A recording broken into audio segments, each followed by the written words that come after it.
Shalom, Israel. Yabashim Yashai, Bracket Thumb to the brothers. Yabashim Thumb Bashim Yashai to the sisters. I'm Priest Officer Parak, holding down the Sabbath service for the ISUPK coming out of Arizona. If you're watching online, we got classes every Tuesday through Friday from 7 to 9 p.m. And every Saturday, we hold our Sabbath service at 11 a.m. We're located at 12416 North 28th Drive, Phoenix, Arizona. We're in suite number 4, right off of the corner of 28th Drive in Cactus. Today, we're going to be going over the book of Job briefly. And the title or the topic of what we're going to talk about is Satan, a worthy adversary. All right.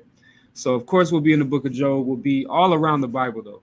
We'll get a good understanding of Satan's job, his job description, and also how you're supposed to view Satan. All right. A lot of times, especially growing up in the Christian church or living inside of the Christian church, you find that you're taught, that Satan goes against God's will. And that's just simply not true.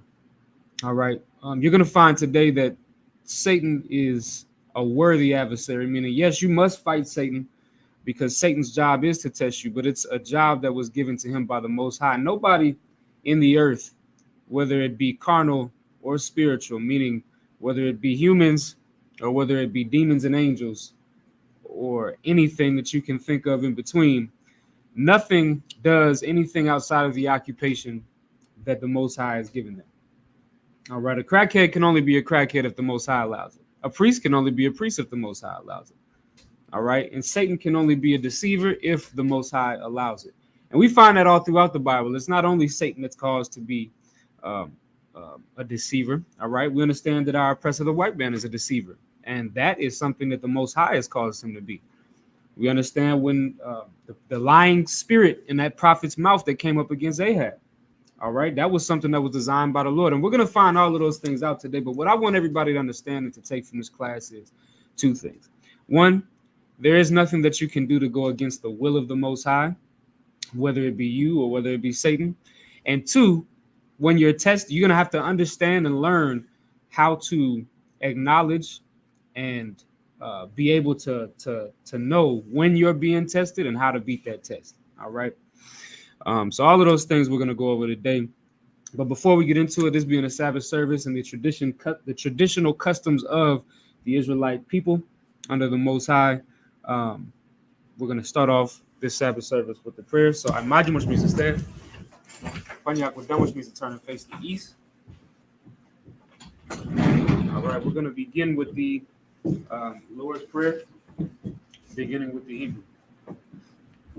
Awanawa, Shabbat Shemayo, Kodash, Aya, Zamka, Yahweh, Malakwaka, Tabaa, Ratazaka, Aya, Asha, Barataza, Kaya, Hautzlak, Yahya, Bashamayo, Nathanawa, Lacham, Kal Yawam, Wasalak Lanawa, Kal Wathnawa, Kasalak Nawa, Kal Wathinawa, Wala'a, Tabiya Nawa, Banasa 1, Abal, Kawashai Nawa, Mayan, Raikaya, Laka, Hamalakwa, Wahala, Watha Para, Laiwalamium. Amen. All right, we're going to read that in English, the Lord's Prayer. Our Father, which art in heaven, hallowed be thy name. Yahweh, thy kingdom come. Thy will be done in earth, as it is in heaven. Give us this day our daily bread. And forgive us our debts, as we forgive our debtors. And lead us not to temptation, but deliver us from evil. For thine is the kingdom, and the power, and the glory forever. So be it. All right, we're going to read the Hakak, or the power, in the Hebrew. Yahweh, Ba'ashem Yahushai, Babukushah, Nathanawa Hakak, Hakak L'Rabah, Hakal Magala, Wakal Madawa, Hakat Latahar, Hamat Azariah, Hakat Lakwayam, Hamathiam, Hakak, Al Rakawa, Hatama Allah, Lagar Shan, Ba'ashem Yahushai, the Wadaman. In the English. Yahweh, in the name of Yahweh Shai, please give us the power. The power to heal all manner of sickness and all manner of disease. The power to cleanse the lepers. The power to raise the dead. The power against unclean spirits. To cast them out. In the name of Yahweh Shai. Thank you, so be it. Psalms 121 in the Hebrew. Asha'a, Ayanya, Aharya, Mayan, Yaba'a, Isaiah, Ma'im, Yahweh, Aisha, Shamayam, Warataza, Al Yathan, Lamawat, Ragalka, Al Yanawam, Shamarka, Hana, La'a, Yanawam, Wala'a, Yayashan, Shamar, Yashala, Yahweh, Shamarka, Yahweh, Tazalka, Al Yad, Yamyanka, Yawamam, Hashamash, La'a, Yakaka, Wayarach, Malayala, Yahweh, Yashamarka, Makal Rai, Yashamar, Athnapashka, Yahweh, Yashamar, Tazaatka, Waba, Wa'aka, Ma'itha, Wa'ad, Awalam. Psalms 121 in English. I will lift up mine eyes into the hills. From whence cometh my help? My help cometh from Yahweh, which made heaven and earth. He will not suffer thy foot to be moved. He that keepeth thee will not slumber. Behold, he that keepeth Yashala shall neither slumber nor sleep. Yahweh is thy keeper. Yahweh is thy shade upon thy right hand. The sun shall not smite thee by day, nor the moon by night. Yahweh shall preserve thee from all evil. He shall preserve thy soul. Yahweh shall preserve thy going out and thy coming in from this time forth and even forevermore. Psalms the 83rd chapter in the Hebrew. Alahayim, Al Damayalaka, Al Takarash, Wa Al Tashakwat, Al Kayahana, Awa Yabyaka, Yahamaya 1, Ra'ash, Al Amaka, Yarayamwa, Sawada, Wayatha, Yaitazawa, Al Tazapawanyaka, Amarwa, Lakawa, Wanakakidam, Magalia, Wala'a, Yazakar, Shab Yashala, Iwada, Kaya, Nawaitazawa, Laba, Yahadwa, Alyaka, Maryat, Yakarathwa, Ahalya, Alawam, Wayashmaalium, Mawa'aba, Wahagaryam, Gabal, Waimawan, Waimalak, Kalashad, I'm Yeshebya, Tazawar, Gamashawar, Nalawa, Imam, Hayawa, Zawai, Abanyalawat, Salah, Aishalaham, Kamadian, Kasaya, Sara'a, Kayabian, Manakal, Kwayashwan, Nashamadwa, Bayan, Da'ara, Ayawa, Daman, La'adama, Sayathamwa, Nada, Yamawa, Ka'ira, Wakazaba, Wakazabak, Wakatazal, Manai, Kal, Nasaya Kamwa, Ashar, Amarwa, Nayarasha, Lanawa, Nawat, Alahaya, Sayathamwa, Kagalgala, Kakwash, Lapanya Raka, Ka'ash, Babaira, Ya'ira, Wakalahaba, Kalahat, Aryam, Khan, Tharadapma, Basairaka, Wabasab, Wapathka, Tabahalam, Mala'a, Panyam, Kwalawan, Wayabakwashwa, Shamka, Yahawa, Yabashwa, Panyaham, Wayabahawa, Adya Wayakaparwa, Wayabadwa, Wadaiwa, Kayatha, Shamka, Yahawa, Labadka, Ayawan, Alkar, All right, Psalms 83rd chapter in English. Keep not thou silence, O God. Keep not thy silence, O God. Hold not thy peace. Hold not thy peace. And be not still, O God. Be not still, O God. For lo, Thine enemies make a tumult. Thine enemies make a tumult. And they that hate thee have lifted up the head. They that hate thee have lifted up the head. They have taken crafty counsel against thy people. They have taken crafty counsel against thy people. And consulted against thy hidden ones. Consulted against thy hidden ones. They have said, They have said, Come, and let us cut them off from being a nation. Let us cut them off from being a That nation. the name of Yashala The name of Yahshua may be no more in remembrance. is no more remembered. For they have consulted together with one consent. For they consulted together with 1%. They are confederate against thee, They confederate against the the tabernacles of Edom, tabernacles of Edom, and the Ishmaelites, the Ishmaelites, of Moab, Moab, and the Agarenes, Hagarim, Gabal, Gabal, and Ammon, Ammon, and Amalek, Amalek, the Philistines, Philistines, with the inhabitants of Tyre. the inhabitants of Tyre. Assur also is joined with them. So also joined with them. They have hope in the children of Lot. The hope of the children of Lot. Salah. Salah. Do unto them as unto the Midianites, As much them as unto the Midianites. as to Sisera, After Sisera. as to Jabin, After Jabin. at the brook of The Kasan, book of the sons. which perished that endured. First and endured. They became as dung for the earth. It came and done for the earth. Make their nobles like a But red, the numbers like a red. and like Zaeb. Like the head. Yea, Yea. all their princes as Zabah, Of the princes of the Bible. and as Almunah, And as the moon. who said, Who said, let us take to ourselves let's take to ourselves the houses of God houses of God in possession. in possession. Oh my God, Oh my God. make them like a wheel, Make them like a will. as the stubble before the wind, And stubble before the wind. as the fire burneth the The wood, fire burneth the wood. and as the flame setteth the mountains on fire. The flames of the mountains on fire. So persecute them with thy tempest, Persecute them with thy tempest. and make them afraid with thy Make them storm. afraid with thy storm. Fill their faces with shame, Fill their faces with shame. that they may seek thy name. That they may seek thy name. O Yahweh, Yahweh. let them be confounded and troubled forever. Let them be confounded in trouble forever. Yea, Yea. let them be put to shame and Let perish, them put the shame in perish. that men may know that That thou, they may know that thou, whose name alone whose name alone, is Yahweh, is Yahweh, art the most high of all the the earth. most high of all the earth. The blessings in the Hebrew. Barakatha Yahweh. Barakatha Yahweh. Why Yahweh Shai? Why Yahweh Shai? Why Ma'aga Allah? Why Ma'aga Allah? Why Allahayim? Why Lahai? Matazav Yah? Matazav Yah. Allah Wap Yahana. Alawak. Allah Wapyum. Alawak. Hasaranyum. Hasaranyum. Apatazayenyum. Apatazayenyum. Akaya Yalyum. Yahweh. Why Wathim? Why Yahweh. Yahweh. Bashem Yahweh Shai. Bashem Yahweh Shai. The Walaman. Why In English. Bless you, Yahweh. Bless you, Yahweh. And Yahweh Shai. And Yahweh Shai. And Michael. And Michael. And the angels. The angels. Commanding General Yahana. Commanding General Yahana. The generals. Generals. The captains. Captains. The officers. The officers. The troopers. The troopers. And the sisters. And the sister. Yahweh. Yahweh. In the name of Yahweh Shai. Name Yahweh Shai. Thank you. So be it. Thank you, so be it. Sorry while you're shopping. You can turn and be seated.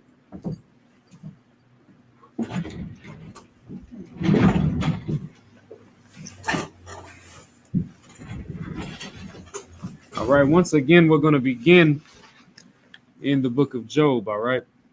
We're going to begin in the book of Job.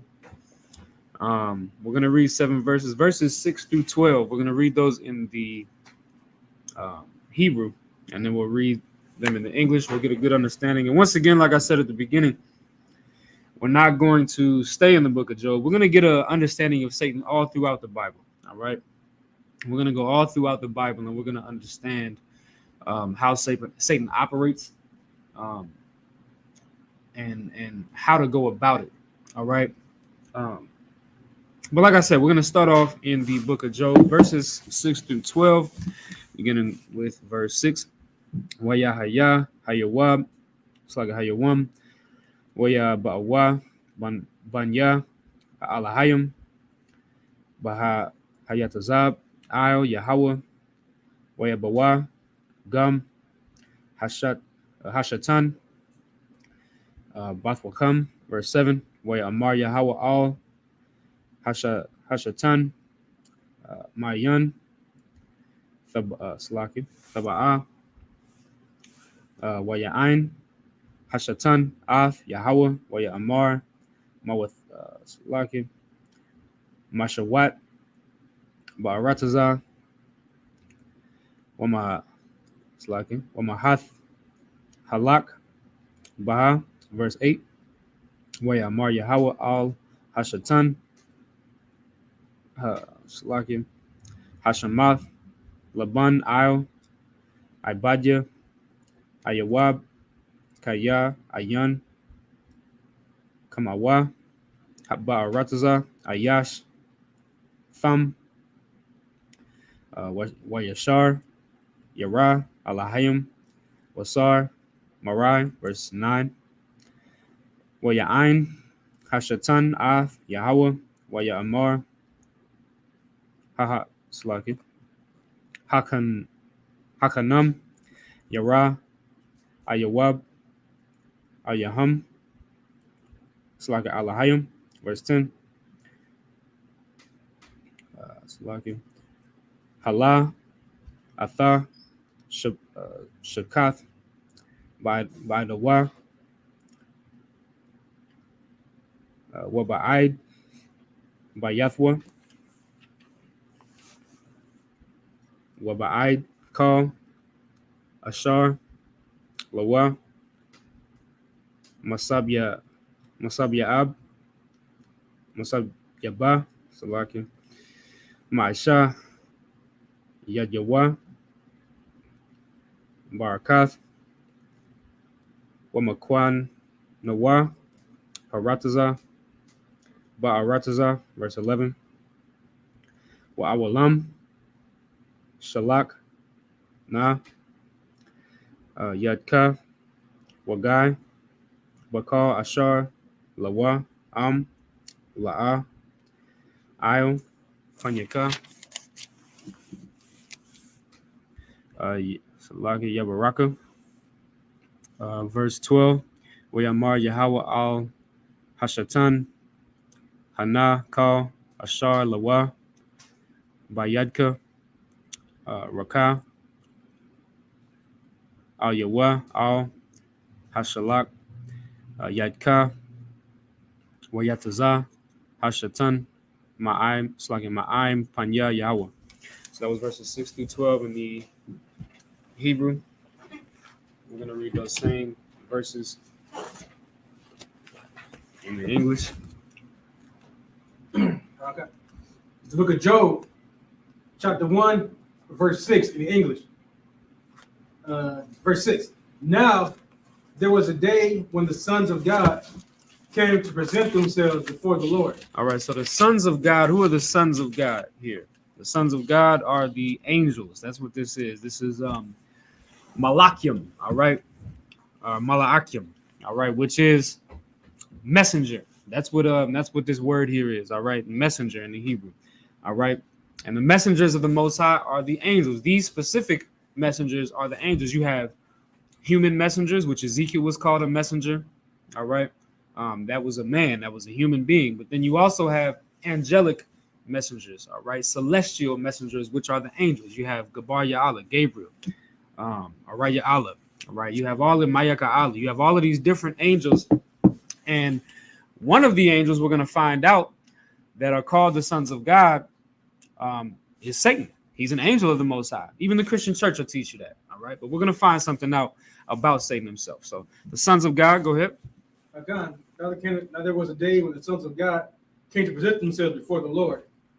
And Satan came also among them. All right. And Satan came among the sons of God because he is a son of God. He's a messenger of the Most High. He's an angel, right? We understand that. Keep going.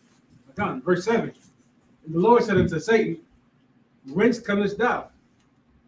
Then Satan answered the Lord and said, from going to and fro in the earth, and walking up and down in it. All right. So Satan is giving what's called a report. Anybody that's in the ISUPK understands that within a structure that's been structured by the Most High, all right, there's a ranking system, and you have to report to the men above you.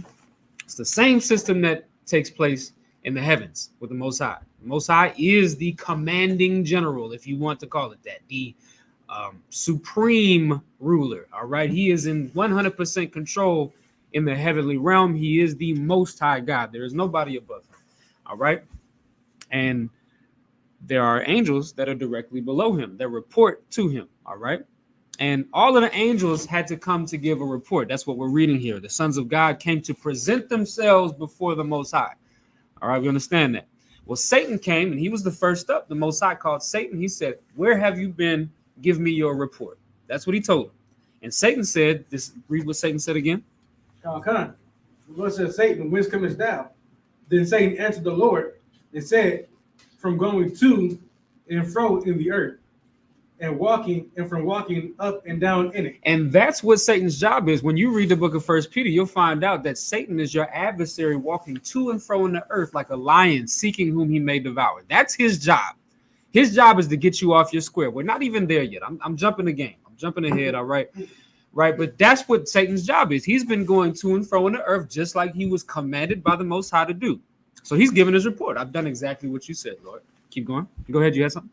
So wouldn't this one verse just kind of kill that whole Satan is waiting in hell? You would think so if people had common sense, but we come to find in the truth that most people, common sense isn't very common. So you would think that reading this passage, you'd come to the conclusion that the Most High is above Satan and Satan is under him. Satan serves the Most High, reports to him and everything. But of course, a lot of people, they will not take this as a proof text because they just don't see it the way it's written on the paper. So, but this is where you would go to prove what we're talking about, right? So now give me verse 8. Okay, verse 8. The Lord said unto Satan, hast thou considered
All right, so lucky y'all for that technical difficulty. I believe we back on. Give it a second. All right. Forgive me, y'all. We had an interruption in our connection. All right.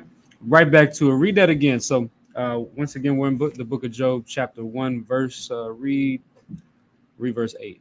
Okay, Job chapter 1, verse 8. And the Lord said unto Satan, hast thou considered my servant Job, that there is none like him in the earth, a perfect and an upright man, one that feareth God and escheweth evil. So now this is what the Most High does. And see, you can understand the way that the Most High and Satan work hand in hand. I want y'all to understand that.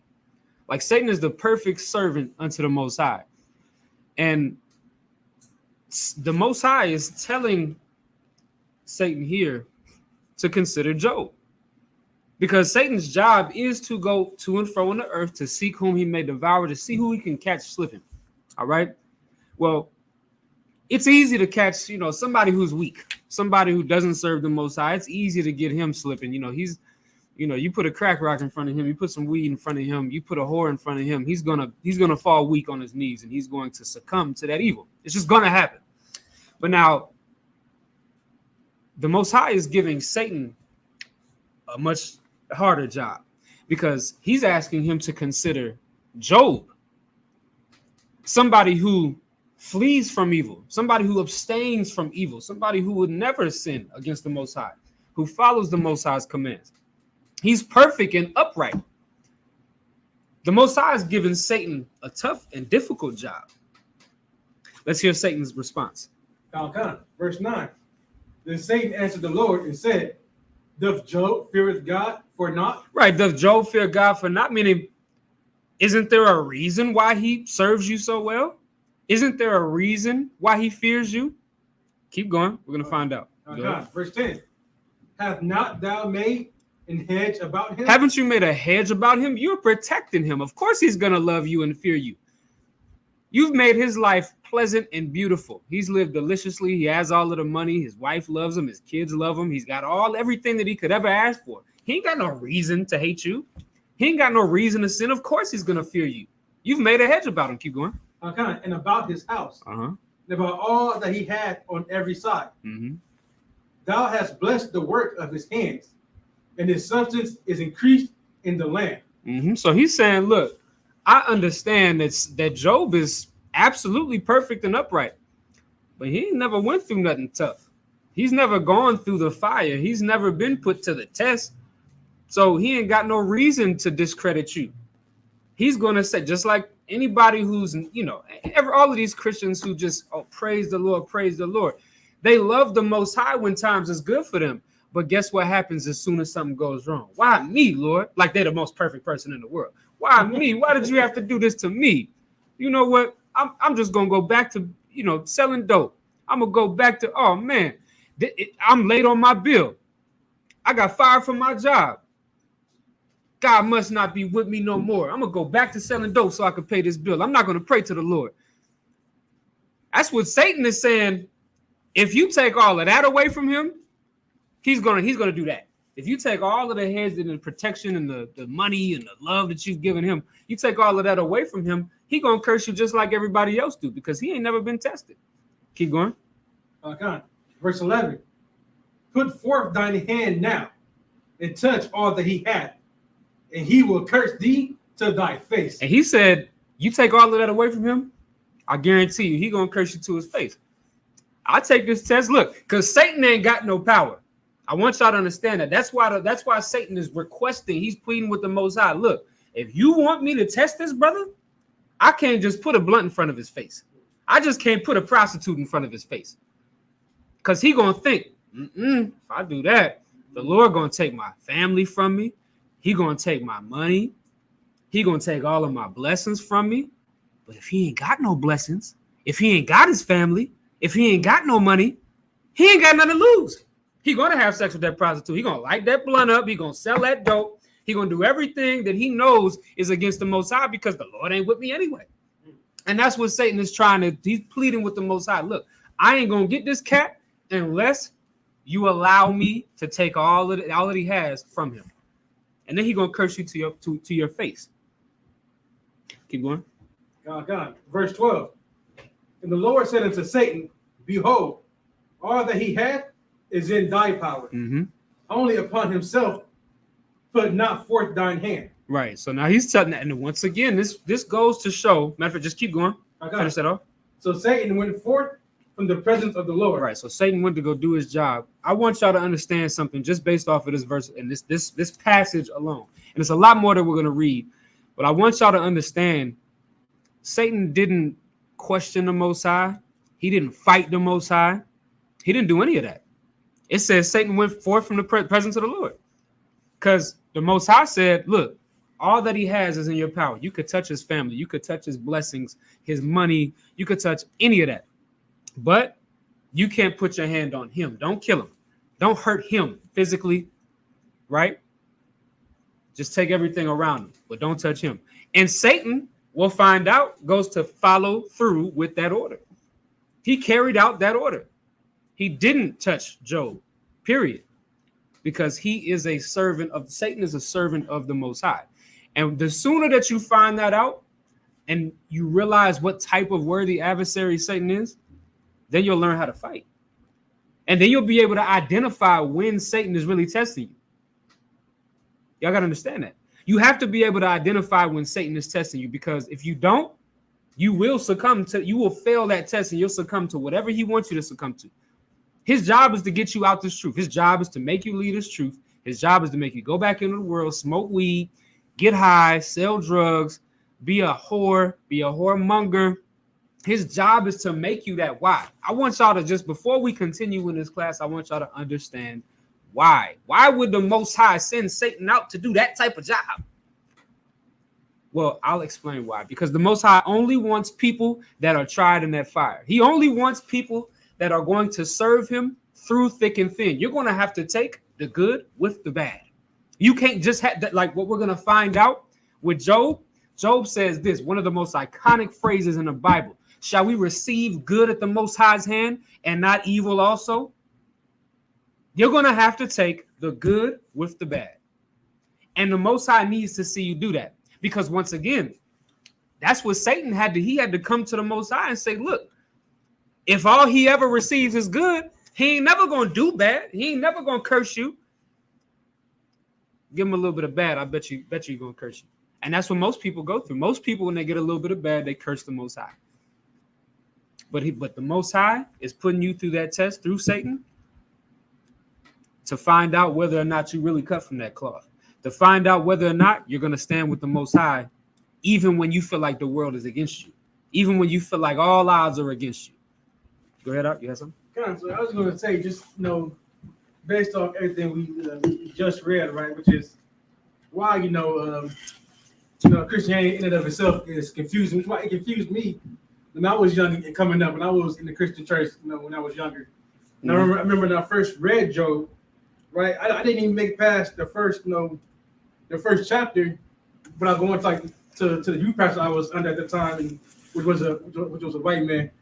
You know what I'm saying? And told him like, hey, if how is it that here in Job where God told Satan what he can't do to Job and he obeyed, how then was he able to then amount a force of angels against God and rebel? Right. You know what I'm saying? Now, I remember that acting, it's like, well, that was before Satan fell or something like that. He just came with a bunch of nonsense, but not. Well, we've heard that. Well, we've heard that argument. Give me First Chronicles, the 21st chapter. See, we don't have to stay in the book of Job. I have heard that argument, and I can 100%. I'm not an idiot, okay? And my belief system, my understanding of the Bible doesn't cause me to sacrifice my intelligence and empathy to understand why people believe in the doctrines that they do. I understand why people believe certain ways. So I can understand why people come to the conclusion that in Job, that was only before Satan's fall. So the only reason that Satan was working together with the Most High was because that was before Satan was kicked out of heaven. All right. I can understand why people come to that conclusion. That's because of doctrine. That's because of the doctrine that they've been taught. But what we do here is we'll give you that. We'll say, okay, if that's what you believe, I'll let you believe that in this instance. But now, if I take a second witness against you and show you Satan working, the Most High working with Satan a second time, somewhere way after the book of Job, well, are you going to change your mind, or are you going to allow your doctrine to dictate your belief? We're going to find out, okay? So let's read First Chronicles, the 21st chapter. See, because I understand why people come to these conclusions, but when you go through this Bible, the Bible is it's a whole work, all right? And so when people tell us, well, why are you cherry picking? We don't. And I'm going to show you that we don't. You're cherry picking. I'm going to show you why we teach how we teach about Satan specifically. All right. You had something? I remember one priest said that the word is a living book. It's not like these scriptures don't, like most people can't comprehend that the scriptures are alive. Yeah. It's like that. Yeah. You have to understand like this. There's always more to learn, always more to understand. So let's read First Chronicles, the 21st chapter. Let's just start from the top. Okay. Book of First Chronicles, chapter 21, verse 1. And Satan stood up against Israel. And who? And Satan stood up against Israel. So this is talking about Satan. He stood up against Israel. Go ahead. Okay. And provoked David to number Israel. So now we find out, remember, the only two times that you see David sinning is in the instance of Bathsheba, when he committed that adultery, all right, and when he numbered Israel, all right. We understand through the book of Numbers that numbering the children of Israel is a sin unto the Most High. Well, we find out in First Chronicles, the 21st chapter, that Satan stood up against. Now, hold for me the book of 2 Samuel, the 24th chapter, 2 Samuel 24. All right, we just read that Satan stood up against Israel and provoked David to number Israel. He provoked David to sin. He appealed to David's weakness, because the whole idea of numbering Israel, the reason why it's a sin is because it's the lack of faith in the Most High, and you putting faith in numbers. You're putting faith in the amount of men that you have. All right, we're going up against an army of 10,000. We got to have at least 10,000 men. We don't want to be short, so we got a number. Okay, we need 12,000 to take on. No, you're putting faith in them numbers. We go through this Old Testament and you find out that 20 men. Well, I don't even want to. Let's talk about Samson. Talk about Samson slaying, what was it, 1,000 men with the jawbone of an ass? One man versus 1,000. You understand? No. What was it? I don't understand slaying 1,000 men with the jawbone of an ass. No, of course you can't, because it doesn't even make any sense. Because one person should not be able to slay 1,000 men with a jawbone of a donkey. It's a bone. You understand? But because the Most High was with that brother, He was able to do it. So the average person that would put faith in numbers, you say, nah, 1,000 men, I need at least 800. Maybe we might be able to swing this one. Nah, damn that. You understand? And we go through all throughout the Bible, we find out that we had armies of 200 at times going up against 20,000. And we was murking them. You understand that? And the reason why is because the Most High was with us. So Satan appealed to David's weakness, his weak mind, in the sense of his war, in the sense of his war, in the sense of this battle. We need more men. And so he numbered Israel. That was a sin, right? Satan provoked him to do that. Now, let's go to 2 Samuel, the 24th chapter. Go ahead. Now come to the book of 2 Samuel, chapter 24, verse 1. And again, the anger of the Lord was kindled against Israel. Uh-huh. And he moved David. And what? And he moved David. And what? And he moved David. Go ahead. Against them to say, Uh-huh. go, number Israel and Judah. So now here we have a contradiction in the Bible. Throw the whole Bible away, right? Ain't that what this means? Because we just read that 1 Chronicles 21st, the first 21st chapter said that Satan provoked the children of Israel and provoked David to number Israel. But then we find out in 2 Samuel, the 24th chapter, that the Most High provoked Israel and provoked David to number Israel. So is that a contradiction? Sir. It's not a contradiction. What does this mean?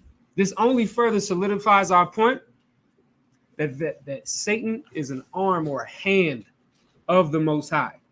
So when it says that Satan provoked David to number Israel, and then we find out that the Lord moved David against them to go and number Israel, we find out that Satan is the arm, the one that carries out the act to provoke all of the children of Israel, all of the children of the Most High. He's the one that does the provoking, because we find out in the book of James what? The Most High don't tempt nobody.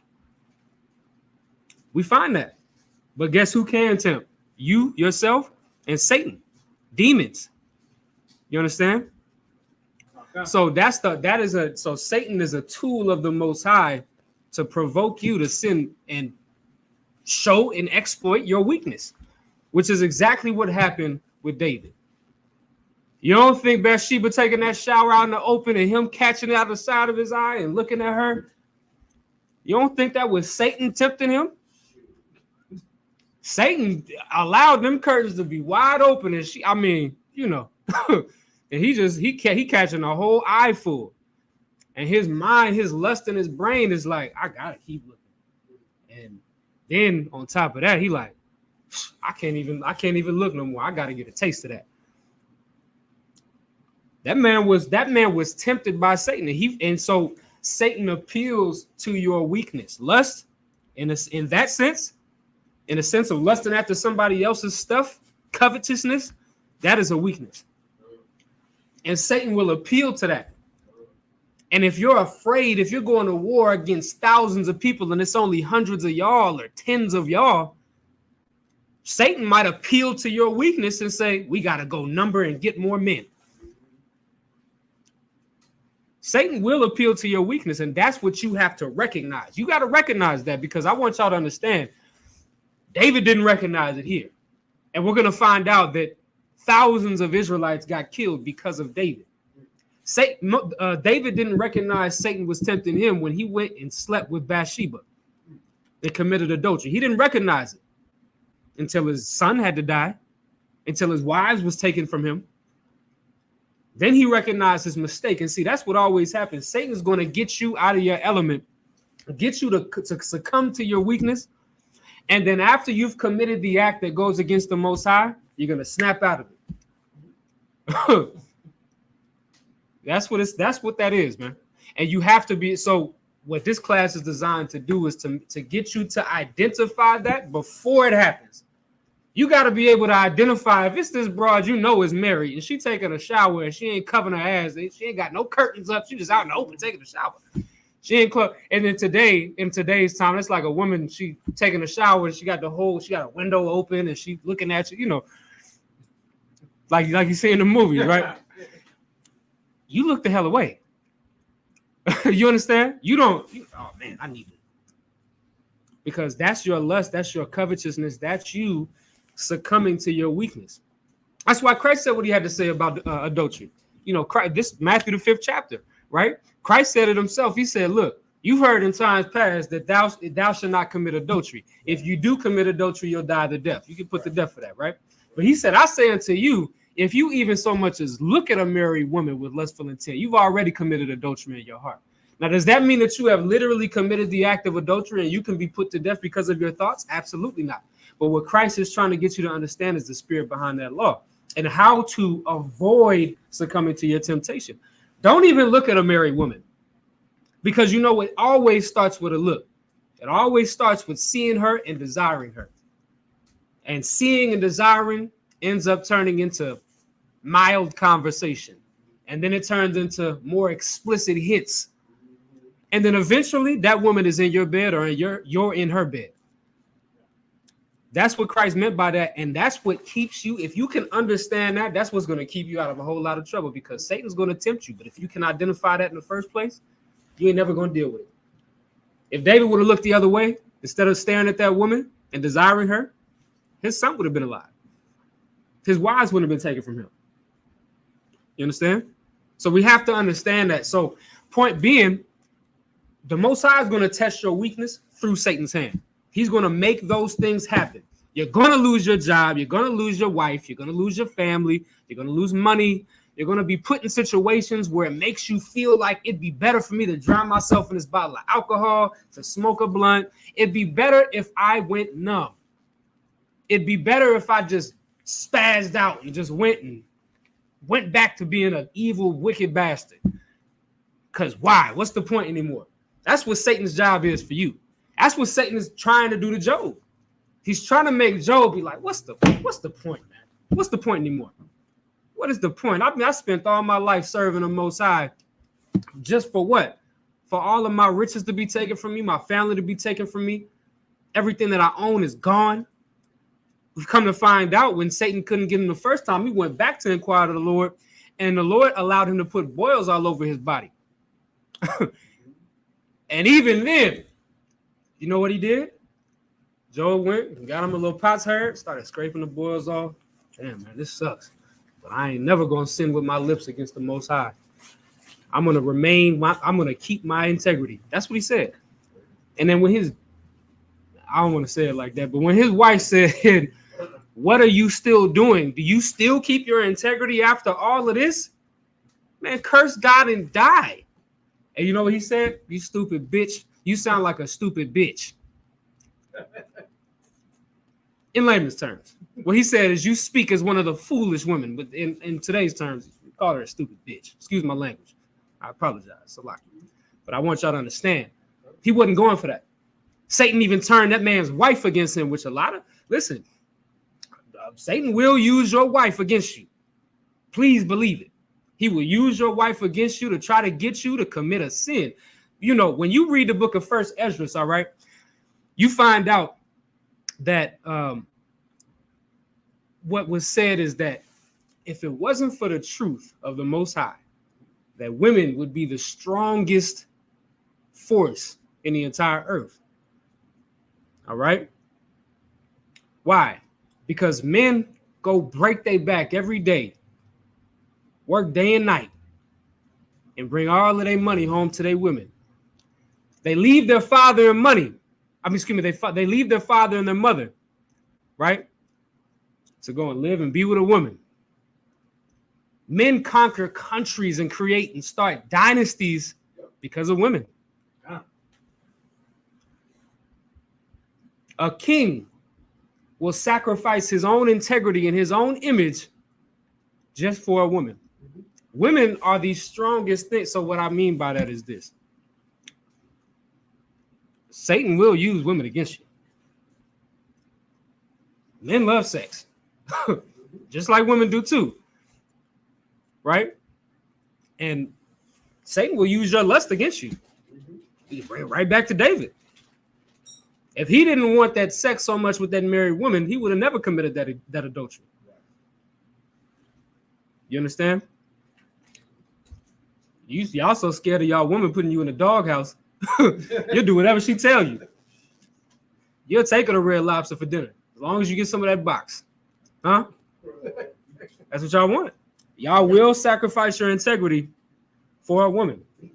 Y'all did it 3 days ago on February 14th. Y'all celebrated that Lupercalia.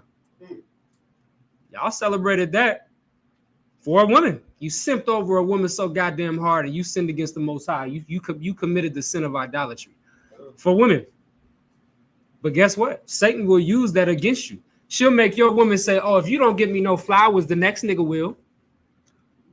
And for you simple niggas, you just, damn, I gotta get this girl some flowers. But Broad ever tell me something like that, she out the door. So okay, go let them niggas give you some flowers then. Go ahead. Let's see what else they give you. I'm gonna let you learn from your mistake. Go ahead. You have something? I say what's crazy about that day too, that most of the brothers, when they got flowers and chocolate and all that, still didn't get no box. Didn't get no box. You know, some of these women, I saw this whole thing. These women was getting, they got like 5 different dudes giving them Valentine chocolates and flowers, and did nobody get the box? I mean, what do you know? That just goes to show, man. Simping ain't, it ain't worth it, man. But look, let's keep going. I just want y'all to be able. The point in me bringing up all of these scenarios is so that way we can identify when Satan is trying to test you, and so that way you can pass the test. How can you pass a test if you don't know you're taking one? You won't be able to. And this is studying for the test. This is your homework. This is your class. This is what you need to be able to prepare for that test when it comes. That's what this is. All right. Let's go to matter of fact, real quick. Let's go to Romans the 6th chapter real quick. We're just gonna read that fast. All right. We're gonna read that fast. Romans 6:23. Let's read that pretty quick. Romans 6:23. Mm-hmm. See, we always teach in here that demons' jobs are to kill you, ultimately. Okay. Why do you smoke cigarettes? To feel good, right? But we know that it's a sin. Why? Because not only because Christ said that your body is a temple and you're not allowed to destroy your temple, right? But we also understand that the Most High said that you can't be a glutton, said that you can't indulge in witchcraft, right? So we understand that certain things is unlawful, but they feel good. Committing adultery might give you a head run. You like, damn, I took this. That's why everybody rap about it now. It's some sort of, for some weak people, there's a power in taking somebody's woman. All right. Well, the same thing is getting high, smoking cigarettes. There's a power in being able to light that cigarette up, and now you feel that weight lifted off your chest. All right. Because you're using substances. Right. But that's a sin against the Most High. But Satan's going to appeal to that. Man, I need a cigarette. Well, once again, a demon's job is to kill you. So it's going to make you feel like that's the best thing in the world. But a demon will blind your eyes from being able to see on the side of the pack of cigarettes and say, what? Surgeon General warning. This is going to kill you. Hey, smoke enough of these, you're going to die. You understand? Smoke enough of these, your throat's going to fall. You're going to have a hole in your throat. Smoke enough of these, your lungs are going to collapse and you're going to die. Smoke enough of these and you're going to die. You will totally... you will skip over that, right? Just to get that feeling that Satan wants you to have to make you feel like, yeah, this is a good thing because I feel good, right? You have something? I was gonna say with the cigarettes, what's crazy is that Canada takes it a step further. They put a picture on the side of the box with how your lungs are gonna look for smoking cigarettes. But they still sell them. And Satan's going to use anything that's like that. Satan is going to use it as a tool.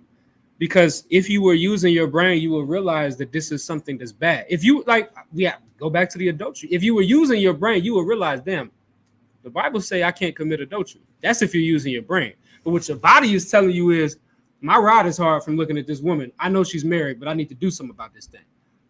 That's what your flesh is telling you to do. And that's the test. I want y'all to all understand something. We are not over righteous in here. I want y'all to understand something. Men are men. Yep. We like beautiful women. Yep. You understand that? I want y'all to understand that. But what we won't do is commit adultery with your wife. What we won't do is have sex with some whore or some prostitute. Yeah, she might look good as hell and maybe extremely physically attractive.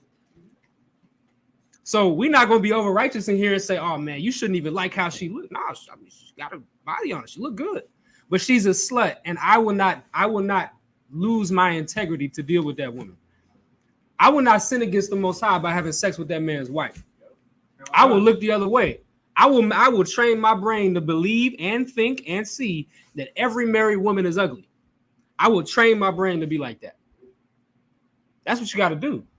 Otherwise, even if you allow just the smallest bit of that flesh to seep out of that spirit, Satan's going to use it. He's going to expose it. You're going to succumb to that. All right. But once again, you don't allow your brain to function properly when you allow your flesh to just consume you. And eventually you're not going to read the Surgeon General warnings. You're going to drink until you die, knowing that excessive alcohol consumption causes liver disease. All of these things. You're going to put your rod in random women. You women are going to allow all types of random rod inside you, knowing that there is an epidemic of STDs. And of course, knowing that the Lord said, there shall be no whores among the daughters of Israel. Knowing that the Most High looks down upon that and it's sin that's worthy of death. All of those things, but you put all of that to the side. I'm going to show y'all something. I'm going to show y'all why you do that. Because a demon's job is to kill you. Give me Romans, the 6th chapter, and the 23rd verse. Look at Romans, chapter 6, verse 23. For the wages of sin is death. Read it again. For the wages of sin is death. Didn't we just say that a demon's job is to kill you ultimately? Read that again. For the wages of sin is death. Now, we read this all the time, but y'all got to put this in the perspective of the class that we're teaching today. Understand that these demons are trying to get you to die. They want you to die. It's their job. They've been employed by the Most High to do such. What you got to do is live. We teach in here that you're not allowed to die. So what must you do? You must live. And in order to live, you can't be a sinner. That's what we just read.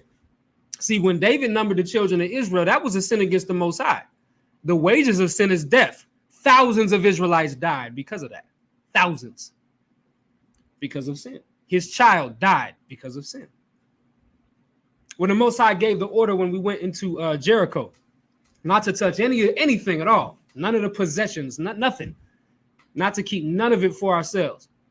When that one brother took that Babylonish garment and them shekels of silver, I think it might have been gold, right? He disobeyed that order. He disobeyed the commandment. That's a sin. Guess what? Not only did he die, but his family died too. The wages of sin is death.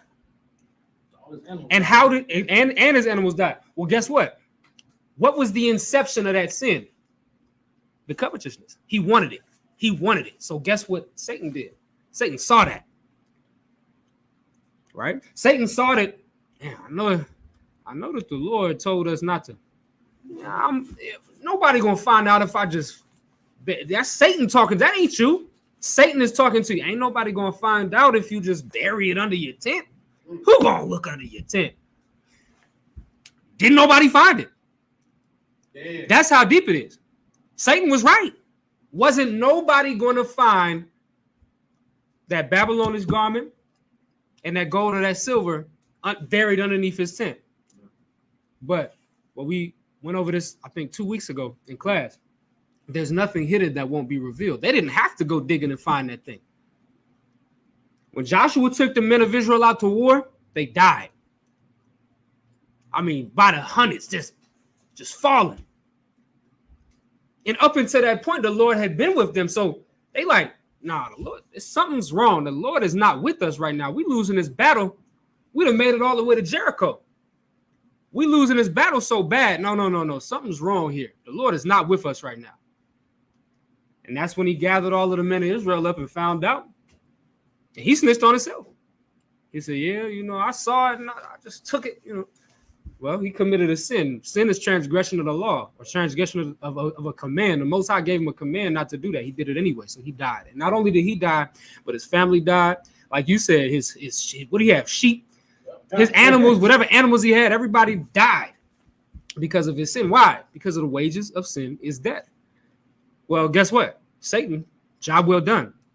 Satan went to, just like how we read in the book of Job, how Satan went to report unto the Most High.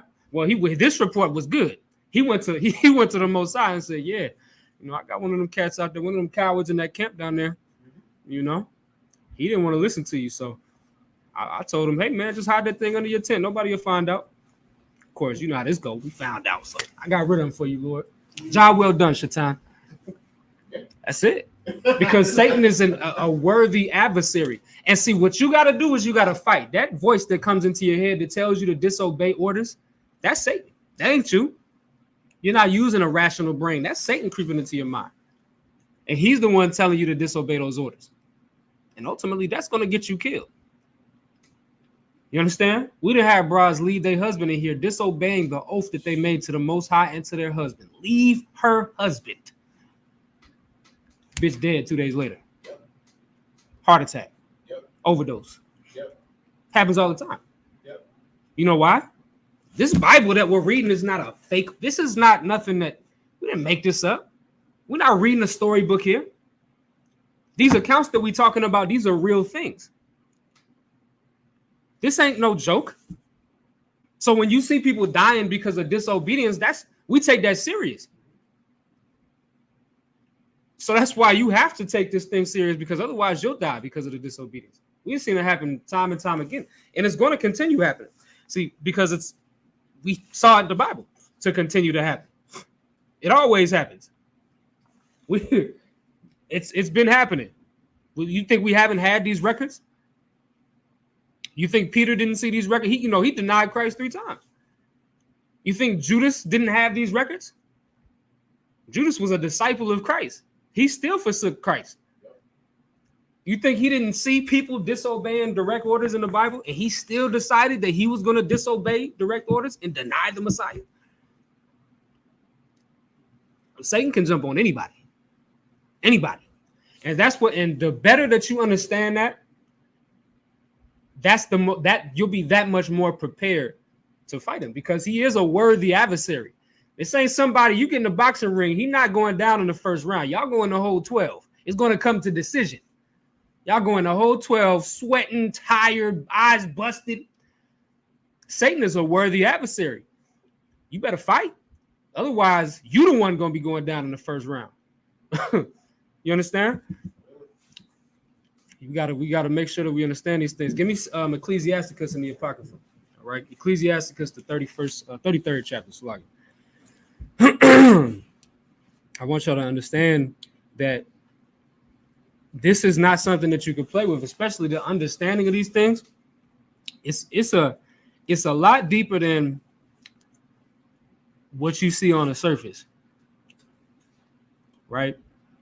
The decisions that you make are not always your decisions. Sometimes the decision that you, once again, that's I don't want to use this term, but I think most people, at least from my generation, understand what post-nut clarity is. Y'all know what I'm talking about? Yeah. All right. Post-nut clarity is specifically talking about sometimes, well, it's a couple of things. It could be masturbation, or it could be having sex with a woman that you know you shouldn't have had sex with, right? Oh. It feels so good while you do it, but then after you feel like garbage because you know you did something wrong, right? That's Satan. Satan the one telling you to do that thing. And so the so-called post-nut clarity is you realizing, damn, what came over me? What made me decide to do that? Some people use the post-nut clarity to say you had sex with this super ugly woman, but you did it because you were so overcome with lust that you just had sex with this woman. And then after you get done doing the deed, you like, what came over me? Oh my, that's the post-nut clarity. Well, it ain't just about nut and sex. You understand? That's just demons. That's just Satan. He gonna make you feel like what you doing makes so much sense at the time, and that it feels so good, and that it's what you should be doing, right? But then after the deed is done, the guilt sets in. Now you start thinking clear, right? Hence the term clarity, right? Now you start thinking clear, like, damn, that was a stupid thing I did. You ever got so overcome with rage that you take your rage, you let that rage come out, and and after that, you realize, damn, I've effed up. I made a grave mistake. You know, a lot of them cats that's in the pen for murder, for second-degree murder, or like I think second-degree murder covers crimes of passion too, right? Where you just so enraged and a lot of them cats within the next 20 seconds after they've done the deed and they what's that term? Adrenaline starts to wear down and their breaths get a little bit slower and heart come back to, oh shit, what have I done? Because you've done something, you didn't think about it before you did it. You've done something that is life altering. And a lot of people that go through something like that, they'll say, that wasn't me. I wasn't there. I wasn't in my head. You sure right you wasn't. You allowed Satan to take control over your body. You was weak. And of course, it ain't always got to be for murder. It can go as low as just your violent your violent your rage, your violent outbursts, things that you say to people when you're angry. That's Satan. You're allowing Satan to take over. And after the deed is done, after you've already made the mistake, it's too late. But now you have the guilt. Now you have the clarity. That's because you've allowed Satan to take over. He made that decision for you. You was weak. You failed that test. You understand? We have to be careful. And so once again, it's a test that you have to be prepared for. It's a test that you have to know is coming. I think a couple of weeks ago a couple Sabbaths ago, we talked about being tried in the furnace of adversity. You're going to have to. Ecclesiasticus, the 2nd chapter, talks about that. You're going to go through things, especially if you call yourself to, being righteous. You say, oh, yeah, I'm in the truth now. I keep these laws, statutes, and commandments. I follow the Lord. Satan see that. Satan looks at that. He like, oh, this nigga think he righteous now. Okay, well, I'm going to have to test that out. I'm going to have to go find out if he righteous. I remember you used to smoke all that weed, brother. We're going to get you back to that. Don't worry. We're going to get you right on back to smoking that weed. You understand? I know the type of person that you was before. You was a killer, man. You was evil. Heartless. Now you call yourself what? Being kind, or you in the truth. You want to practice the fruits of the spirit now. Oh, I see. I'm going to get you right back to that killer back in the 90s.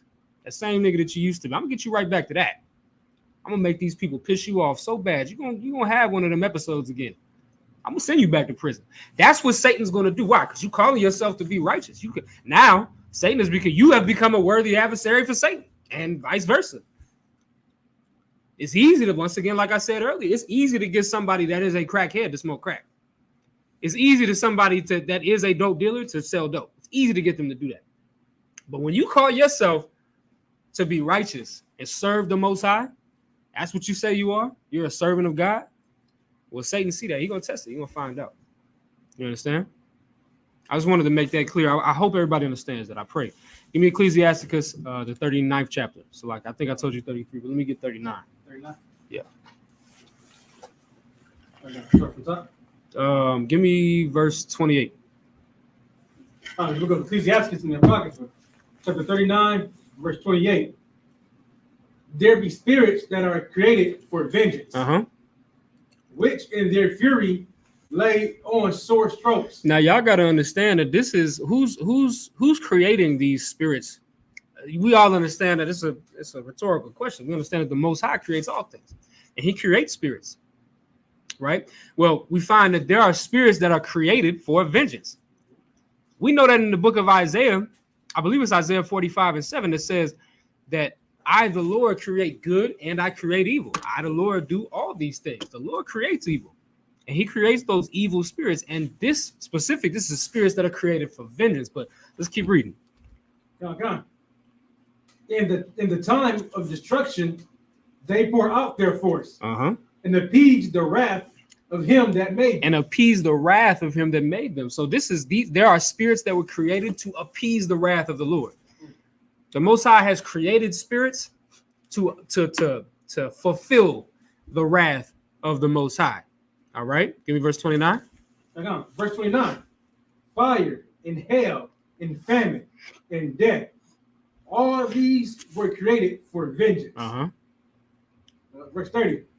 Teeth of wild beasts, and scorpions, serpents, and the sword, punishing the wicked to destruction. Verse 31. They shall rejoice in his commandment, and they shall be ready upon earth when need is. And when their time is come, they shall not transgress his word. They shall what? They shall not transgress his word. Okay, so now what are these spirits that are created for vengeance? We just got some examples, right? Fire, famine, hail, destruction, the sword, all of these things, right? Those are things that the Most High has created. And the scripture, we just read, the scripture said that they're not going to transgress the Most High's word. So Satan's not going to transgress them. When he causes these evil things to happen to you, it's only by the word of the Most High. He's not going to do anything more or less than what the Most High has ordained him to do. That's his job. Let's go back to the book of Job. Let's go back to the book of Job. Because we're going to see this obedience again as we continue in this story. All right. So let's go back to the book of Job, chapter 1, and let's go to verse 13. The book of Job, chapter 1, verse 13. And there was a day when his sons and his daughters were eating and drinking wine in their eldest brother's house. Verse 14. And there came a messenger unto Job and said, the oxen were plowing, and the asses feeding beside them. And the Sabians fell upon them and took them away. Yea, they have slain the servants with the edge of the sword, and I only am escaped alone to tell thee. Right. So now this servant, right? This is a guard. All right. This is somebody that was one of the many servants or guards that was around Job's property that were protecting it from the very instance that we see just happen. Right. All right. And the Sabians, which is a group of these warriors, right, came and they took the oxes, which is what, of course, when we go back into this time period, this is your money, your oxen, your sheep, whatever cattle that you have, that's your money. Why? Because you make money off of them. That's your commerce. Back then, that's what that was. All right. And still is, of course, today. People make, it's $1 billion industry. All right. But let's keep reading. So, Lucky. And so the Sabians came and they took them all away and they killed all of the guards except for this one that came back to deliver this news to Job. Right. Keep going. Verse 16. While he was yet speaking, there came another and said, the fire of God is fallen from heaven, have burned up the sheep and the servants and consumed them. And I only am escaped alone to tell thee. And so now, as the one guard or one servant he came up to tell Job what was going on with the oxen, then another guard or another servant comes up and says, hey man, the fire from God came out of the sky and destroyed all your sheep. And I'm the only servant. I was with all of the rest of the guards and servants that was watching your sheep. I'm the only one left because they died too. Keep going. Verse 17. While he was yet speaking, there came also another and said, the Chaldeans made out 3 bands and fell upon the camels and have carried them away, yea, and slain the servants with the edge of the sword. And I only am escaped alone to tell thee. Keep going. So this is just bad news after bad news dropping on him like bombs. Just bow, bow, bow. Just all of this bad news. He's seeing his life start to crumble in seconds. Keep going. Verse 18. While he was yet speaking, there came also another and said, thy sons and thy daughters were eating and drinking wine in their eldest brother's house.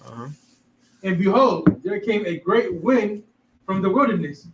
It smote the 4 corners of the house, and it fell upon the young men, and they are dead. Damn, so now his kids is dead. All of this is happening once again. As one is speaking, another one coming and running. Hey, Job, this is happening. Another one coming. Job, this is another one coming. Job, this is happening. All just right after one another, right? Keep going. And I only am escaped alone to tell thee. Verse 20. Then Job arose and rent his mantle and shaved his head and fell upon the ground and worshipped.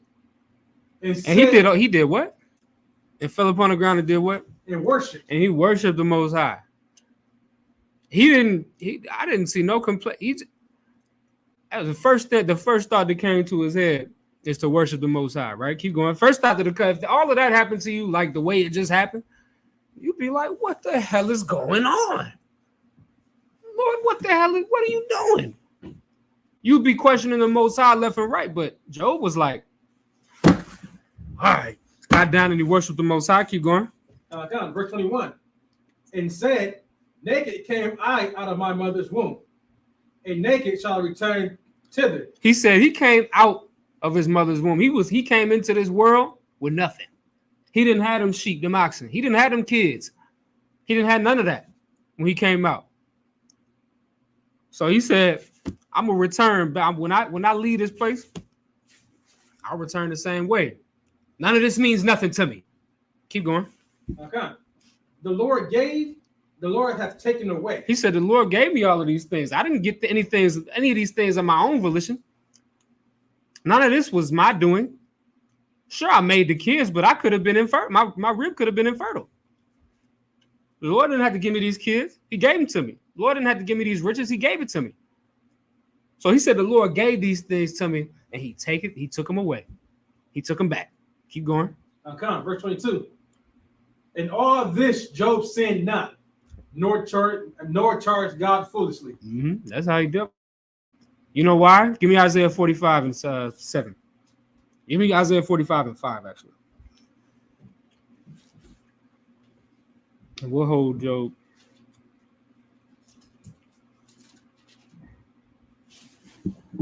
The book of Isaiah, chapter 45, verse 5. Mm-hmm. I am the Lord, and there is none else. Mm-hmm. There is no God beside me. I girded thee, though thou hast not known me, that they may know from the rising of the sun and from the west that there is none beside me. Mm-hmm. I am the Lord, and there is none else. And this is the Most High. The Most High saying, ain't nobody else. It don't see this. A lot of times, people misunderstand the concept of God and the concept of the Most High. There is nobody beside the Most High. The Most High is a supreme being. He is above all. And the Most High has to continuously remind us that because our stupid, simple minds can't seem to fathom that for some reason. And that's why so many people ask, well, why are all of these terrible things happening? And that's why so many people believe that Satan is some sort of separate entity or some sort of opposition to the Most High. And like God can't keep his kingdom in order. So when you see these bad things happening, you're like, well, God wasn't a part of it. That was Satan. No, God did that. God is happening. He's causing the destruction that's happening on the Gaza Strip right now. All of that, all of the things that you see, he caused that. All of the death and destruction that happened in Russia, Ukraine, Slovakia, all of that. He caused it all. All of them. But some of y'all might have scrolled a little too far down Twitter or a little too far down your feed somewhere, and you found somebody's child with their arm ripped off and their head blown off and guts all over the goddamn place from one of them wars. Well, that was the Lord's doing, brother. I hate to admit it to you, but it's the truth. There is nobody else that's in control of this earth. You understand? The Lord is exposing this place, and he's allowing these things to happen because once again, prophecy must unfold. So the Lord's going to he's going to make sure that happens. But not only that, the Lord is showing these things to be true because of what we just read in Isaiah the 45th chapter. Read the 7th verse. Okay, verse 7. Mm-hmm. I form the light and create darkness. He forms the light and he creates the darkness. He did all of that. When you go into Genesis, the 1st chapter, darkness was upon the face of the deep. You think that wasn't the Lord's doing? Okay. He created light out of that dark. The Lord created all things. He formed the light and the dark. Keep going. Okay. I make peace and create evil. He makes peace and creates evil. While there's peace in your life right now, he can create evil in your life. When there was peace in the so-called Middle East, which hasn't been for some time now, he created the evil. The evil that you see right now with them Palestinians, y'all talking about free Palestine, the Lord will do what he will. You find that in Romans the 9th chapter. The Lord's going to have mercy on whom he decides to have mercy on. And he's not having mercy on them Palestinians, brother. I hate to admit it to you, but that's just the truth. If it makes you feel any better, he's not going to have mercy on none of them cats. Nobody over there. The scriptures say that the Most High in the book of Isaiah, the 14th chapter, the Most High is going to have mercy on Jacob and will yet choose Israel, the children of Israel, not the fake people that you see over there claiming the Israelite identity, not the Israelis. We're talking about the so-called blacks, Hispanics, and Native Americans. That's who he's talking about, the true children of Israel, according to the Bible. He's going to have mercy on us. So he'll choose who he has mercy on. He'll create good, he'll create peace, and he'll create evil. And he's allowing that evil to happen over there. Y'all should stop praying for Palestine. You should stop, because your prayers are going unanswered and they're going unheard. The Lord's not dealing with them. I want y'all to understand that. The things that are happening over there must take place. That's prophecy. That's biblical prophecy, and it must happen. And that's why your prayers are falling on deaf ears. The Lord ain't here with you. You understand? Keep going. I, the Lord, do all these things. The Lord does all of those things. Take me back to the book of Job. It's like it, sir. Mm-hmm. But would this be like a precept also for this? 1 Samuel chapter 2. Good. 1 Samuel chapter 2 and verse 6 said, the Lord killeth and maketh alive. Yep. He bringeth down to the grave and bringeth up. The Lord maketh poor and maketh rich. He bringeth low and lifteth up. He raises the poor out of the dust and lifteth up the beggar from the dunghill. Yeah, that's the precept for what for we just read in Isaiah the 45th chapter. Like it's the same thing. That's exactly what it is. So the Most High, if you're poor, you ain't got no money, the Lord he's allowing you to be poor. You understand? You ain't winning that lottery, brother. The Lord is not. He don't want you to win that lottery. Stop playing. Stop gambling. Y'all got gambling addictions out there. Stop it. All right. The Lord is not going to give you that money. You're not winning that Powerball. All right. That scratch off, you might win $20. That's about it. All right.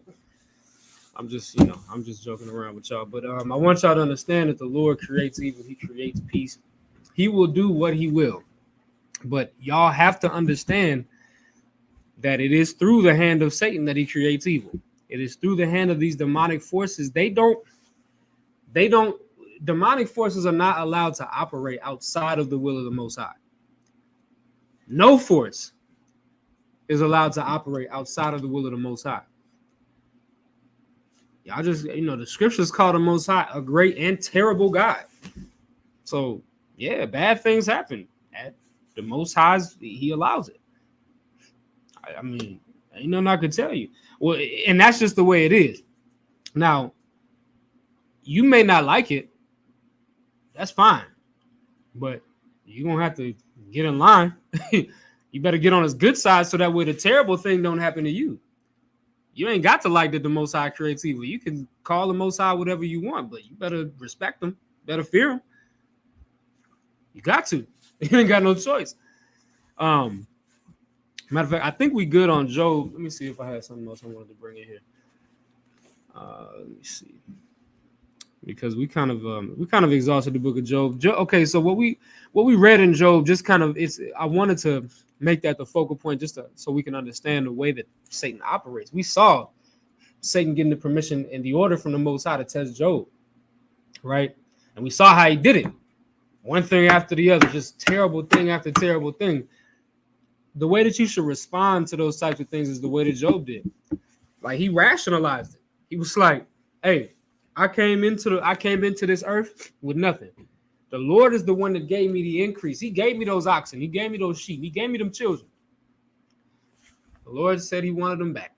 He wanted to take it back. Who are you to be upset with the Most High for giving you something and then take it? You wasn't upset when he gave it to you, but now you mad when he take it back from you.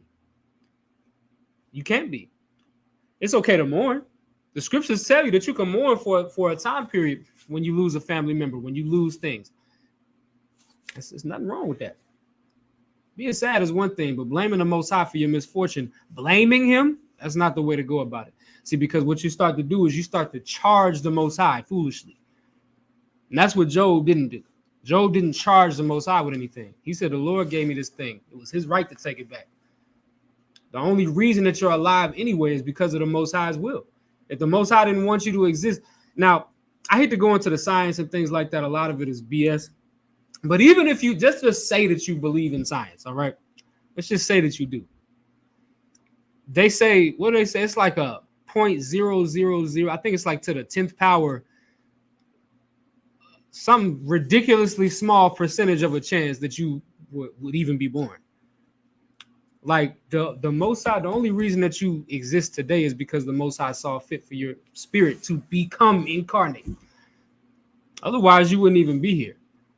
So the very breath that you have in your lungs is due to the Most High's will. So now, when you look at it like that, the same way that Job did, then it's not so bad. You understand? You'll be sorrowful, but at the end of the day, it's the Most High's right to give and to take. Just like how you read in the book of Samuel, right? The Most High killeth and he maketh alive. He'll put you to death at any time too. Job still had his life. You understand?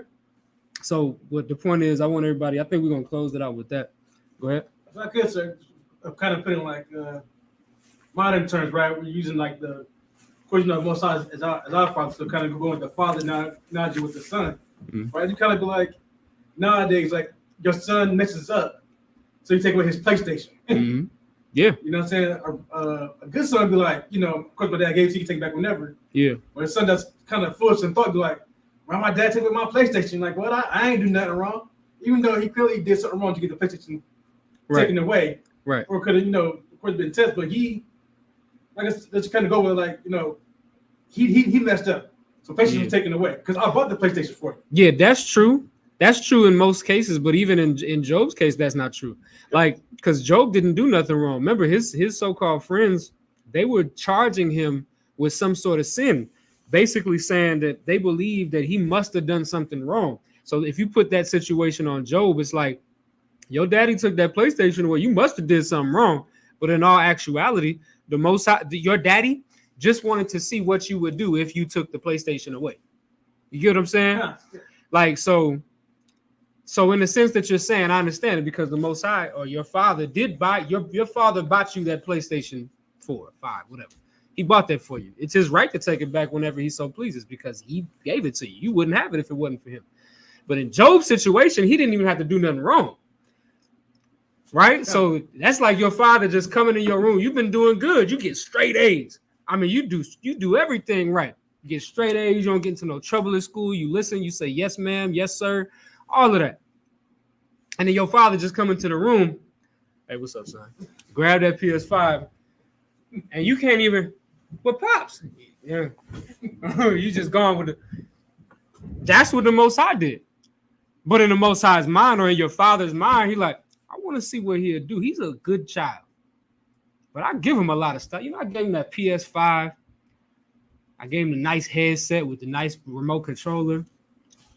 He got that sound system in there. I just bought him a brand new Corvette, for his for when he turned 16, old enough to drive. He got his driver's license. I bought him a Corvette. I gave him everything he wanted. And then maybe your brother, his uncle or something come up to him, hey, your son, he a good kid. Neff a good kid, but he ain't really got no reason to not be, though, because you give him everything he want. Got to spoil the kid. What do you think if you took away his PS5 and you didn't let him, he got to start walking. He got to take the bus places now. You might be like, hey, man, let's give it a shot. Let's find out if you're a good kid still. So I know that's kind of I'm just using your analogy, but that's kind of what happened with Job. Of course, it was on a larger scale. We're not talking about PlayStation 5s and cars. We're talking about family members, children, all of his money boils on his body. But point being is he ain't do nothing to deserve it. And Job knew that. Job was like, I didn't do nothing to deserve this. He had to try to convince his friends like, hey, I didn't do nothing. Y'all trying to charge me with some sort of sin. I haven't done nothing. Pops just came and took all this stuff from me. I don't know what he want. I don't know why he doing this. But nonetheless, he the one did give me all of these things. So it is his right to take them back. Hey, I still love my father. That's the way Job looked at it. So that's the way that you got to look at it. And you, now that we have, Job didn't have a book of Job to go back to and say, I'm probably just being tested. Because if you read throughout the book of Job, you start to find out at first he like, nah, man, I ain't do nothing. And they start questioning like, damn, why is the Most High doing? Like he started to ask them questions. He didn't have a book of Job to refer to. We do. So now you can look back at this book of Job and you can say, sometimes the Lord tests people. to see if they have the strength to be a true child of the Most High and a servant of the Most High God. And so when you go through things, you have this reference in the book of Job and all throughout the Bible. Christ, I think we missed that precept, but Christ in the book of Matthew, he was tested by Satan.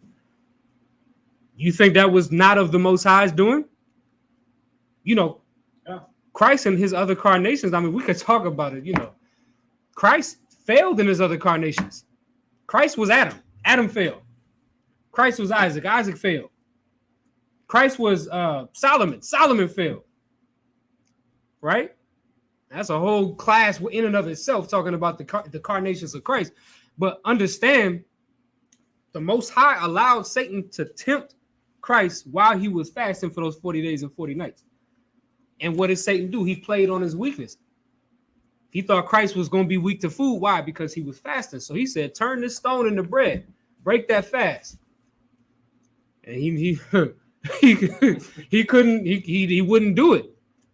And of course, Christ, in order to defeat Satan, his worthy adversary, he utilized scripture. He said that man shall not live by bread alone, but by every word that proceedeth out of the mouth of the Most High God. He fought that temptation and fought Satan by using his knowledge and understanding of the Bible and keeping a clear head, keeping a sober mind. And that's what we got to do. If you want to be able to fight, against that worthy adversary that is Satan, you have to be able to have a clear mind. You have to be able to know how to fight and have the willingness to fight and have the wherewithal to fight. You have to have all of those things in order to be able to stand in the ring with Satan. Go that full 12 rounds, sweat it out, take a couple punches to the face and come out on top. And the Lord is the judge. He's going to come out. You're going to win by decision. But you have to be able to go through that. So you have to be strong, and you're going to have to be built up in order to be able to fight. Otherwise, at the first chance you get, you're going to sin against the Most High. He's going to look down on you, and he's going to say, damn, I knew that man wasn't the man that he said he was. I knew that woman wasn't the woman that she said she was. It's that simple. And so you're going to have to be able to defeat Satan. And a lot of that starts from yourself.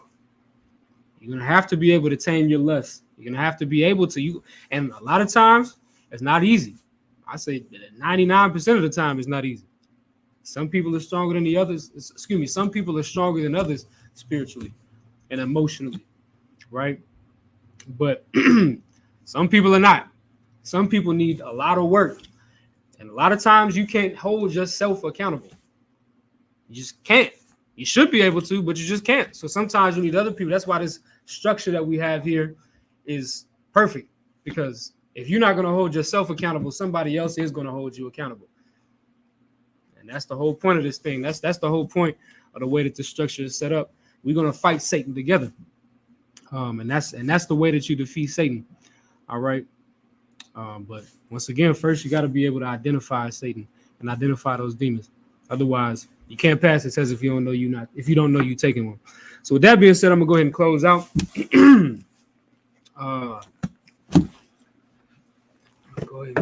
I pray that everybody was able to come to some good understanding. All right. I pray everybody understands how to fight Satan. Another way to fight Satan before we close is just get counsel, man. A lot of times, I told y'all earlier, Satan is that voice in your mind that tell you to do something that your normal smart mind yourself would tell you not to do. That Satan going to creep into your mind and tell you to make a terrible decision. That's when you call for counsel. And then you'll have a voice that's not Satan. You understand? You have the voice of the Most High tell you through counsel, through holy and spiritual counsel, the right decision to make. So calling for counsel is also, I don't think I mentioned that at all during that class. That's another extremely important factor in fighting Satan. All right, but with that being said, I didn't want to close out without saying that, so it's lucky. But with that being said, we're gonna close out. Imagine, stand. Panyak with them.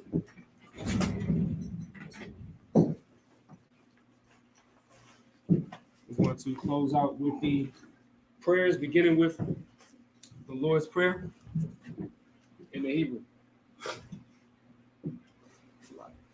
Abanawa, Shabbat Shemayim, Kodash, Ayah, Shamka, Yahweh, Balakwakat, Kaba'ah, Ratazaka, Ayah, Asha, Barataza, Kawak, Hayah, Bashamayo, Thundernawa, Lakam, Kal Yawam, Wasalakanawa, Kawatnawa, Kasalaknawa, Kabu Slaki Kawatinawa, Wala'a, Tawayanawa, Wanasa 1, Abal, Awashanawa, Mayan, Raikaya, Laka, Amalakwa, Allah, Watapa Raz, Lai William, Aman. In English. Our Father, which art in heaven, hallowed be thy name. Yahweh, thy kingdom come, thy will be done on earth, as it is in heaven. Give us this day our daily bread, and forgive us our debts, as we forgive our debtors. And lead us not to temptation, but deliver us from evil. For thine is the kingdom, and the power, and the glory, forever. So be it. The Akak, or the power in the Hebrew. Yahweh, Bashem Yahushai, Babu Kushai, Thundernawa Akak, Akala Rapa'ah, Akal Maka'ala, Wakal Matawa, Akala Tahar, Hamata Zaraya, Akala Kwayam, Hamathiu, Hakak Arakawa, Atama'ala, Lagar Shun, Bashem Yahushai, what I'm on. All right, we're going to read the Akak, the power in the English. Yahweh, in the name of Yahushai, please give us the power. The power to heal all manner of sickness. And all manner of disease. The power to cleanse the lepers. The power to raise the dead. The power against unclean spirits. To cast them out. In the name of Yahushai. Thank you, so be it. Psalms 121st chapter in the Hebrew. Ashah, Ayanya, Ahaharya, Mayan, Yaba'ah, Isaiah, Ma'im, Yahweh, Aisha, Shamayam, Rataza, Al Yathan, Lamawat, Ragalka, Ayanawam, Shamarka, Slakihana, La'a, Yanawam, Wala'a, Yayashan, Shamar, Yashala, Yahweh, Shamarka, Yahweh, Tazalka, Al Yad, Yanyanka, Yawmam, Hashamash, La'a, Yakaka, Wayarak, Walayala, Yahweh, Yashamarka, Makal Rai, Yashamar, Adnabashka, Yahweh, Yashamar, Taza'athka, Wabah, Waka, Ma'itha, Wa'id, I will love. Psalm 121 in the English. I will lift up mine eyes into the hills. From whence cometh my help? My help cometh from Yahweh, which made heaven and earth. He will not suffer thy foot to be moved. He that keepeth thee will not slumber. Behold, he that keepeth Yashala shall neither slumber nor sleep. Yahweh is thy keeper. Yahweh is thy shade upon thy right hand. The sun shall not smite thee by day, nor the moon by night. Yahweh shall preserve thee from all evil. He shall preserve thy soul. Yahweh shall preserve thy going out and thy coming in from this time forth and even forevermore. We're going to read Psalms, the 83rd chapter in the Hebrew. Alahayo, Al Damayalaka, Al Thakarash, Al Tashakwat, Al Kayahana, Al Yabika, Yahamaya 1, Ra'ash, Al Imaka, Yarayamwa, Sawada, Wayatha, Yaitazawa, Al Tazapawanyaka, Amarwa, Lakawa, Wanakakidam, Magalia, Wala'a, Yazakar, Sham Yashala, Awada, Kaya. Nawa Aitazawa, Laba, Yakhadwa, Al Yaka, Baryath, Yakarathwa, Ahawya, Adawam, Wayashamalia, Mawaba, Magaryam, Gabal, Waima 1, Waimalak, Kadashah, I'm Yeshabya, Tazawar, Gamashawar, Nalawa, Imam, Hayawa, Zawai, Labanya Lawat, Salah, Aishalaham, Kamadyan, Kasaya, Sara'at, Kayabyan, Manakal, Kwayashwan, Nashamagwa, Bayan, Dara, Hayawa, Daman, La'adama, Shayathamwa, Nada, Yamawa, Ka'ira, Wakazaba, Wakazabak, Wakazazar, Manai, Call, Asaya Kamwa, Ashar, Hamarwa, Naya Rashad, Lanawa, Ath, Na'awath, Alahayim, Alahaya, Shayathamwa,